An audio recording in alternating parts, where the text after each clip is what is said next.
Ladies and gentlemen, it is time for another NCAA College Basketball 24 bracket update. If you're keeping track, every Monday, Thursday, and Friday, there will be some form of bracket update from me, and then it'll even escalate once we get into March to kind of a daily thing, and I'll also be having other videos looking back on other games in March Madness. Obviously, when the bracket comes out, I'll be doing my annual predictions, so make sure you keep it tuned in as I will be coming out with a load of March Madness content along with potential live streams during March Madness, before March Madness, things like that. When it comes to the AP poll, I do like updating it really quickly, and then we'll take a look at a recent bracket and who I could potentially see getting upset.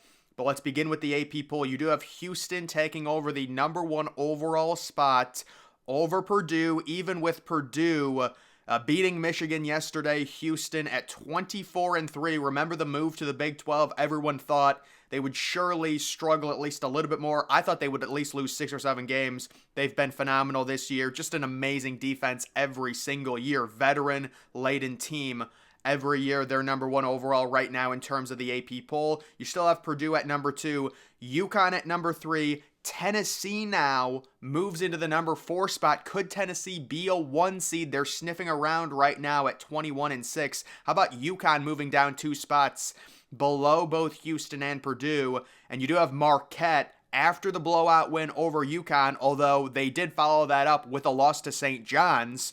They're at number 5. If Marquette would have beaten St. John's, they would certainly be on the verge of possibly top of the 2 line, maybe a 1 seed. Arizona down to number 6, being in the Pac-12, the 6 losses. They were a 1 seed for a while. They can still be a 1 seed in the tournament if they win the Pac-12, and I think they very easily can because it's a weaker conference, but right now they're down in terms of the AP poll. You do have Kansas at number 7, Iowa State down to number 8. They had a tough loss to Houston. No shame in that. North Carolina at number 9. I'm beginning to think that North Carolina is probably going to lose before the Sweet 16. I think they probably lose in the round of 32. I'm just not feeling it with North Carolina this year. Duke up to number 10, or I guess down to number 10, down 2 spots. They did lose on Saturday. The court storming, Kyle Flapowski, possibly tripping the fan. The issues there, are they going to ban court storming? We'll see. Auburn at number 11, they're up 3 spots. Creighton is up as well to number 12. Illinois down a spot. Bama, after getting crushed by Kentucky, both Alabama and Kentucky, they do not play much defense. They are both boom or bust. I could see either of those teams going to the Elite Eight or losing in the first round just on their styles. Kind of a Russian roulette on which one you pick. Baylor at number 15. Kentucky is at number 16. I couldn't add them to this, but they're at number 16. St. Mary's is at number 17. South Carolina back up 2 spots to number 18. Washington State is at 19. San Diego State down a spot to 20. Dayton is still ranked but down 5 spots. And then a lot of newcomers, Utah State, Gonzaga, who's been on the bubble, Florida and South Florida ranked for the first time in their program history. Congratulations are in order to them. We're going to take a look at the updated, just overall bracketology most deserving right now. The 1 seeds as they stand, at least according to this analytical update: Purdue, Houston, UConn, and Marquette. So Marquette beating Houston by the margin really pushes them. There's a big argument right now between Marquette, Tennessee, Arizona for that final 1 seed. I think the top 3 are a lock. Even with Purdue, dropping that game, UConn dropping a game, they've got such great resumes and such few losses. And obviously Houston, the way they've played the entire season, those 3 teams should be number 1 seeds. The fourth 1 seed, it's Marquette, it's Tennessee, it's Arizona, and maybe Iowa State could fight their way in. We'll see. Looking at the 2 line, any of those teams I could see getting upset. It would be North Carolina, I would say. Arizona, imagine they're on a 2 seed again after losing last year. I would think Arizona would at least make the Sweet 16, probably the Elite Eight. But North Carolina, I would be concerned about getting upset. The 3 line, you do have Iowa State, Duke, Auburn, and Baylor. So nothing really wows me about Baylor, but they have had success in the tournament. We know they won the entire thing a few years ago. Iowa State's a team I'm really weary on. I want to have an open mind with them, but they're a team that kind of struggles away from home, and we know tournaments, they are neutral site. Moving on to the 4 line, Alabama, very high upside, but also could lose to a 13 seed. Creighton, Illinois, and Wisconsin, I would be tempted to pick Wisconsin to lose to a 13 seed. They really struggled recently. They're trying to turn it around, but it's not like the Big Ten is this crazy gauntlet. And I mean, they lost like 5 straight games, 5 out of 6. The only team they beat was Ohio State, who was about to fire their head coach. The 5 line, San Diego State, South Carolina, Kentucky, Utah State.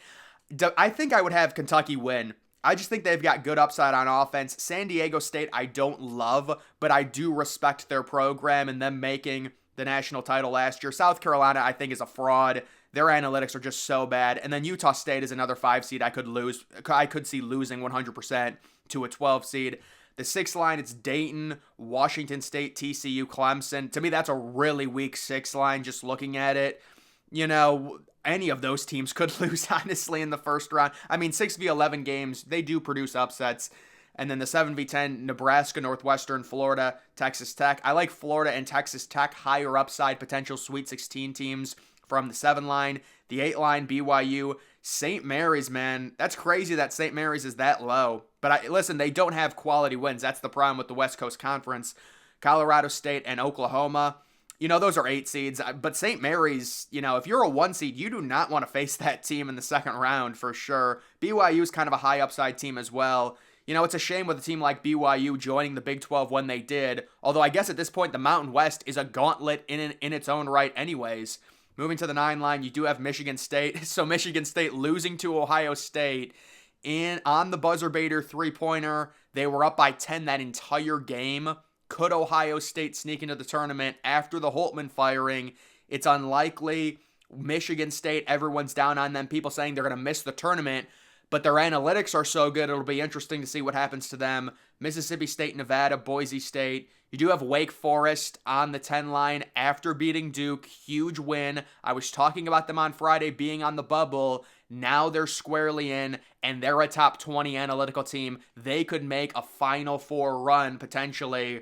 They're a very high upside program. Providence, Virginia, come on. Let's leave Virginia out. I'm sorry. Virginia's just tough to watch with, you know, their slow-moving offense. Gonzaga, very high upside 10 seed. The 11 seed, Seton Hall. I think Seton Hall is going to be in at least right now. Indiana State getting in as a potential 11 seed. And then looking at the 12 line, Florida Atlantic, high upside team for sure. I know Florida Atlantic's head coach is talking with Ohio State. We'll see what happens there. James Madison, a team that started off the season really well. Princeton, we know the Ivy upset, possibly a 12/5. And then McNeese. So those are some girthy 12 seeds. Certainly, there's going to be so many people picking McNeese just because they're the prototypical, you know, they have Will Wade, the former coach at LSU. They're high octane. They're offensive. You know, they've got a lot of offensive firepower. They've got an extremely good record. Grand Canyon down to a 13 seed after the loss they had on like Thursday night.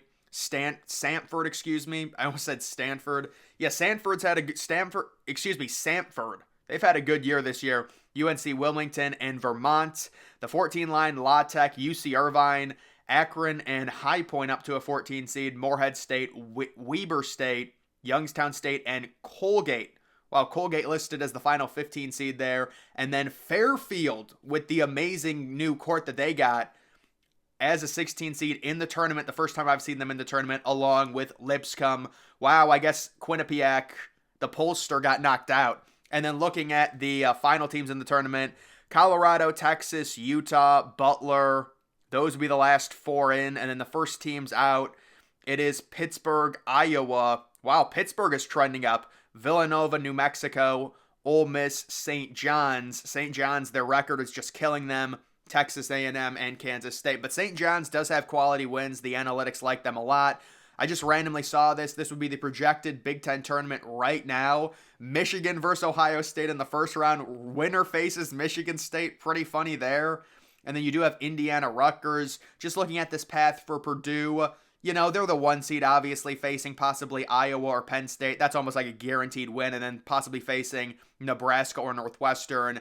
I could see Illinois winning this tournament, but the Big Ten this year, to me, is just so weak. I mean, the problem is Michigan State, they're better than their record, but they're not playing up to standard. That should be a top 15 team in college basketball, but they've lost so many games to the point now where people are saying they're on the bubble. The Big Ten should have, I mean, normally Ohio State is better than this. Michigan is having their worst year since like 2007. And Michigan State is just not playing up to standard. That's what's killing this conference. You still have Purdue, who's very good, Illinois, who's very good. Wisconsin's kind of a paper tiger. Like, I could see Michigan State beating Wisconsin very easily and facing Illinois in the semifinal in this bracket, but we will see. And then I'm just going to go through this, kind of take a look at these matchups, the 1 through 16. I'm interested. Wow, they still do have Arizona listed as the final number 1 seed out west. I was kind of hoping to see a different 1 seed there, but it's Arizona, Purdue, Houston, and UConn. There is Fairfield. Yeah, so Fairfield is a good program. They may end up, winning their conference. We'll have to see. Looking at the 8v9 games, Colorado State, Nebraska, the 8v9 games are what they are. They're going to be close, coin flips. The 4v13 games, I think I'd have to pick Baylor. I just respect Baylor's program too much. San Diego State gets Vermont. I would pick San Diego State. Auburn, UC Irvine, I'd pick Auburn. And then Wisconsin taking on App State. Maybe that would be my 13/4 with App State winning that game. And then the 5v12 games, Illinois, McNeese. That's a brutal matchup for Illinois, but I'd still probably actually pick Illinois. Kentucky and Grand Canyon. I would take Kentucky. I know a lot of people would pick Grand Canyon, though. Dayton and South Florida. I'd probably pick South Florida. That would be a 12/5 for me. And then Clemson and Richmond. Really not high on either team, honestly. I might pick the Spiders, though. Looking at the 3v14 games, Iowa State taking on High Point. Definitely, I'd pick Iowa State. Duke and La Tech, I would pick Duke. I do like Duke this year, kind of laying in the weeds. We'll have to see what happened to Filipowski. I know they've lost some road games, but everyone in college basketball loses road games. There's no shame in that. Creighton and Akron, and then Alabama and Charleston. Bama would win that game for sure, taking on a team like Charleston. 6v11. They've got St. Mary's up to a 6 seed. I think that's a lot more accurate. There's no way St. Mary's is in an 8-9 game, if they continue to play like this. Princeton, I would pick St. Mary's. St. Mary's is a defensive-minded team. Washington State, Indiana State, that's a toss-up, 6v11 game. Texas Tech possibly taking on Gonzaga or Virginia. That's a good matchup, possibly Texas Tech versus Gonzaga. I'd probably still pick Texas Tech. And then BYU taking on Seton Hall or New Mexico. I like BYU to beat either one of those teams. The 2v15 games, Marquette, Morehead State, I'd pick Marquette. I'm not extremely high on Marquette this year, but I would pick them. Really, the Big East overall. Like, I think UConn will not make the Final Four. But do you really, is it worth predicting that, considering UConn won the national title last year? The analytics love UConn. It's tough, man. It is. Kansas versus Colgate, 2v15. I think Kansas would win. Tennessee versus Eastern Washington. Tennessee would win. North Carolina versus Oakland. Normally 2v15 upsets don't happen. Oakland's kind of been an interesting team out of the horizon. I don't even know if they're going to get the auto bid. It might be Youngstown State. We'll see. And then the 7v10 game, South Carolina, Texas. Probably Texas. We'll see. Utah State, Michigan State. Probably Michigan State for me. TCU, Wake Forest. I like Wake to win that game. And then Florida and Providence. I like Florida to win that game. Looking at the last 4 in, they have Gonzaga, Seton Hall, Virginia, and New Mexico in this tournament with Utah. Utah, New Mexico, those are teams that right now I would say are 50-50 in the tournament. Colorado, Villanova is another team right there. And you also do have A&M. And then the next 4 out, Drake, along with Oregon, Kansas State, and James Madison. James Madison, it'll be interesting. A lot of people have differing opinions on these teams. James Madison was just in the last field that I looked at. And then teams getting a shout out, Cincinnati, Butler, Minnesota, St. John's, Pittsburgh, Ole Miss, Ohio State, and then Syracuse as well. But guys, that is going to do it for this update. Make sure you're following me on X. Link to that's always in the description.